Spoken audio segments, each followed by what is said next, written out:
We all know that feeling when we buy something new, expecting it to be perfect, only to realize it's not quite what we hoped for.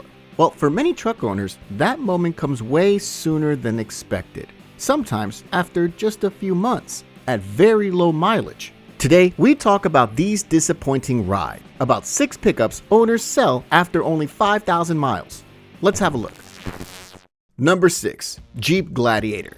In many cases, owners sell their Jeep Gladiator after just 5,000 miles, and the reasons are a few. One of them is the fact that the Gladiator isn't the most versatile pickup truck around. The Gladiator is an impressive off-roader, probably the best in class, but its on-road manners are nowhere near as good. Instead, the on-road ride is firm, harsh, and quite unrefined, with steering that feels too vague even for a pickup truck, which may have something to do with those massive all-terrain tires.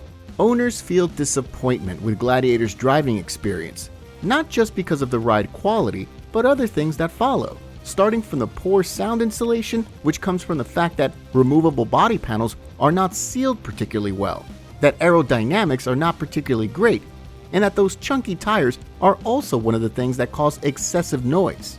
And while the Gladiator is strong in many fields, it causes a kind of buyer's remorse due to a few obvious drawbacks.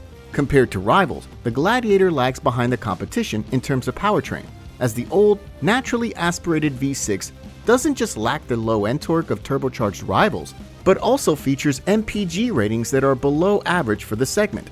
Many buy the Gladiator because of off-road capabilities and iconic look, but they don't realize that the compromises are too big, especially when it comes to everyday civil use. Simply put, rivals are more rounded and usually a better value, and that's why owners decide to end their ownership much sooner than usual in many cases. Number 5. Ford Maverick. The Ford Maverick is one of the most desired pickups on the market, with a demand that still exceeds supply significantly, years after the launch. People love it because of its affordable prices, great fuel economy, and overall SUV-like design. But it's not like there are no major drawbacks.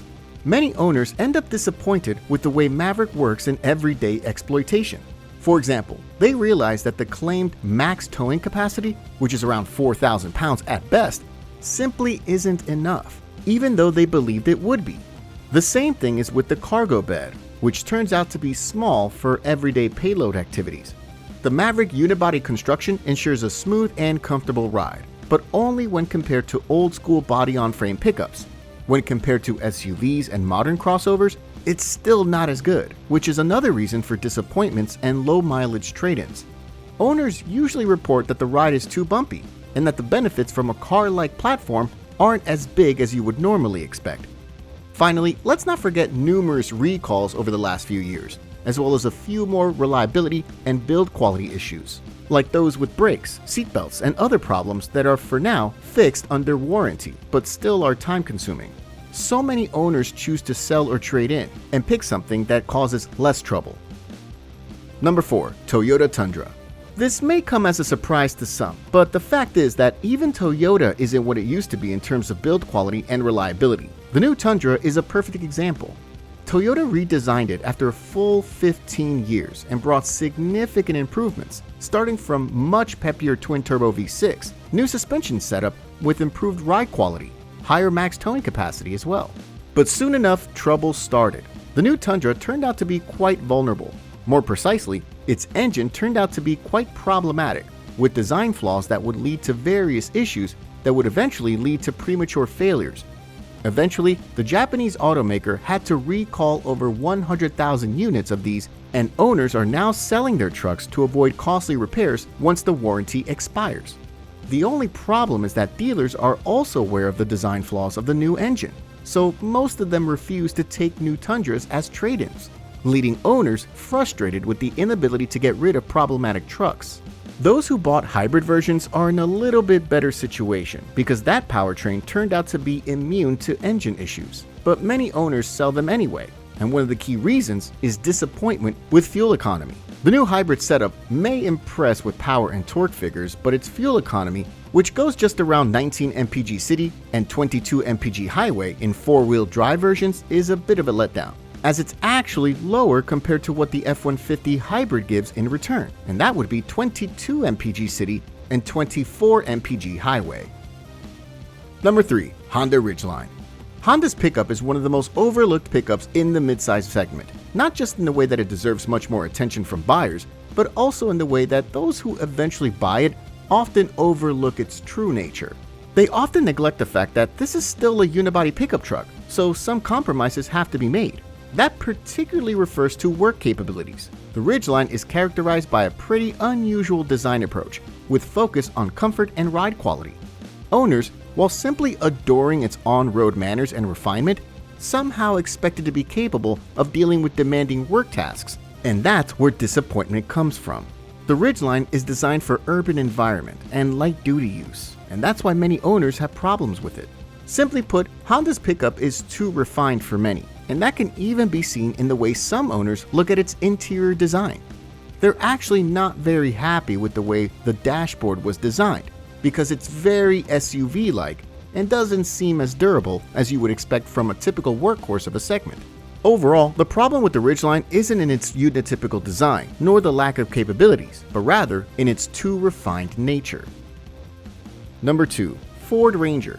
When Ford redesigned its mid-sized truck, many owners bought it right away, believing that the blue oval has solved all the issues of the previous generation. But it turned out that wasn't the case, and that the new model still comes with a couple of weak spots. One of them is the interior design. Ford did bring improvements regarding cabin look and materials, but the interior still comes with a couple of concerns regarding build quality. Not to mention that there's still a solid portion of areas wrapped with hard plastics and low-rent materials. But that's not even the biggest problem this truck has on the inside. No, the thing with this truck is that although redesigned relatively recently, it's still based on the good old T6 platform, which feels outdated in many ways, and that's best seen throughout the overall ergonomics. The seating position is far from great, while the organization of certain controls is less than ideal, especially if you consider the layouts you can find in other younger classmates. Owners also feel a bit of disappointment with the way the infotainment system works, as frequent glitches and screen freezes are pretty much a typical thing, just like a few more in-car electronic issues are. From the outside, owners are not happy with the overall build quality and the way body panels are assembled. Moreover, window sealing is another issue that's been reported so many times, particularly the rear one, which is often so bad that cases of water leaking into the cabin are not rare at all. Finally, let's not forget the ride quality, as the suspension setup remained essentially the same as in the previous generation model. So owners are a bit disappointed with the fact that their truck is nowhere near as smooth as some younger rivals, particularly the new Tacoma with its multi-link rear suspension. Number 1. Nissan Titan. Nissan has recently ended its unsuccessful journey in the full-size pickup segment, and while it's currently selling out the remaining supplies of last year's Titan, dealers are facing new problems. And that's the solid number of relatively fresh owners that want to trade in their Titan truck. Apparently, they're not particularly happy with their trucks. Reasons are pretty clear. Although pretty reliable, the Titan pickup is not as good as it may look. Yes, it may seem interesting with its V8 engine and old-school design approach, but owners find out soon enough that there are many compromises that come with the ownership of a Nissan Titan. First and foremost, there's buyer's remorse, as they realize that they bought an outdated truck that, besides V8 rumble, doesn't have much to offer. The Titan lags behind the competition in nearly every aspect, starting from below average towing capacity, cabin design that looks old and lacks refinement, and awkward ergonomics. All these things may not seem like a problem at first, but the more they drive the truck, they find it more inconvenient to own. Also, Nissan has never been able to establish a dealer network as good as in the case of the Big Three, while the fact that the Titan is an outdated truck also affects its resale value, which is notably lower, with a higher depreciation rate. So we presume many owners are trying to resell it fast to prevent further losses. Thank you for watching, and see you next time.